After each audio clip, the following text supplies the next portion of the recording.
बेटा ये 9th class की वर्कशीट नंबर 4 है आपकी। यहाँ पे आप अपना क्या लिखेंगे, नाम लिखेंगे, देन आपकी सेक्शन लिखेंगे और यहाँ पे आपका रोल नंबर लिखेंगे। यहाँ पे गतिशील वस्तु की गति के बारे में बात की गई है। ये बोलता है कि ज़मीन पे आपने चौक से एक लाइन लगानी है, फिर अपने दोस्त को बोलना है उसे 2 मीटर की दूरी पे खड़ा हो जाए। और अब क्या करेंगे, गेंद को उस लाइन पे ऐसे डाल देंगे जैसे वो ट्रेवल करेगी। मानो हमने ये एक लाइन लगा दी, अब इस पे बॉल को डाला, बॉल एक लाइन यहाँ पे लगा दी है, इसके परपेंडिकुलर क्या है, हमने क्या है, बॉल को फेंकना है। अब देखना है कि ये बॉल यहाँ से यहाँ तक कितनी देर में पहुँचती है और यहाँ से आगे कितनी दूर जाती है और कितना टाइम लेती है। ठीक है, ऐसे ही अलग अलग दोस्तों को बोलना है आपने, कि अलग अलग दोस्तों को बोलना है कि ये एक्टिविटी दोहराए।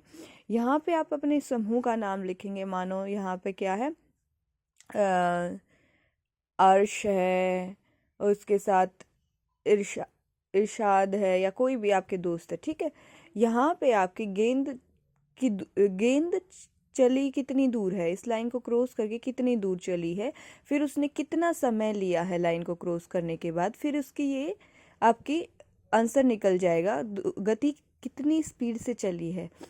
मानो कि दूरी उसने तय की गई 10 मीटर की। ठीक है, समय उसने लिया 2 सेकंड। तो यहाँ पे गति क्या है, गति निकालने के लिए दूरी बटा लिया गया समय, दूरी कितनी है 10 और लिया गया समय कितना है 2। अब इसको इससे काटेंगे, 2 पंजे 10, इसका मतलब आंसर क्या आएगा 5। आंसर क्या आ जाएगा आपका 5। इसी तरीके से यहाँ से अपने दोस्तों के समूह का नाम लिखेंगे, यहाँ पे दूरी कितनी तय की, ये समय कितना लगा, ये आंसर आ जाएगा। फिर नेक्स्ट में क्या बोला गया है कि आपके कोई दोस्त है जो क्या है, पैदल चलता है या फिर साइकिल से जाता है। कहीं भी, मानो स्कूल में जाते हो आप, एक दोस्त है पैदल जाता है, एक दोस्त है साइकिल पे जाता है। अलग अलग दोस्त अलग अलग समय में वो दूरी तय करते होंगे।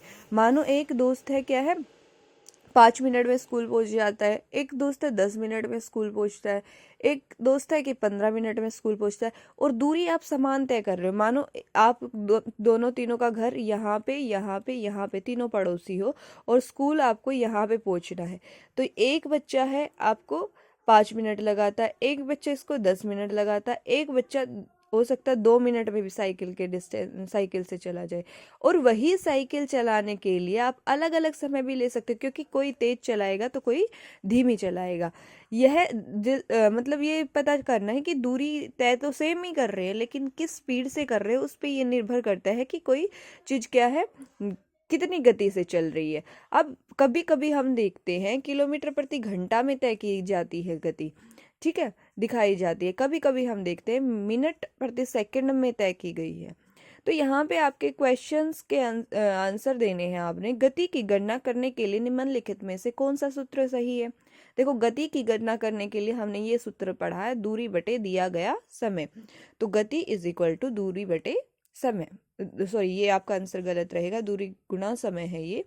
गति इज इक्वल टू दूरी बटा समय, ये आपका आंसर सही रहेगा।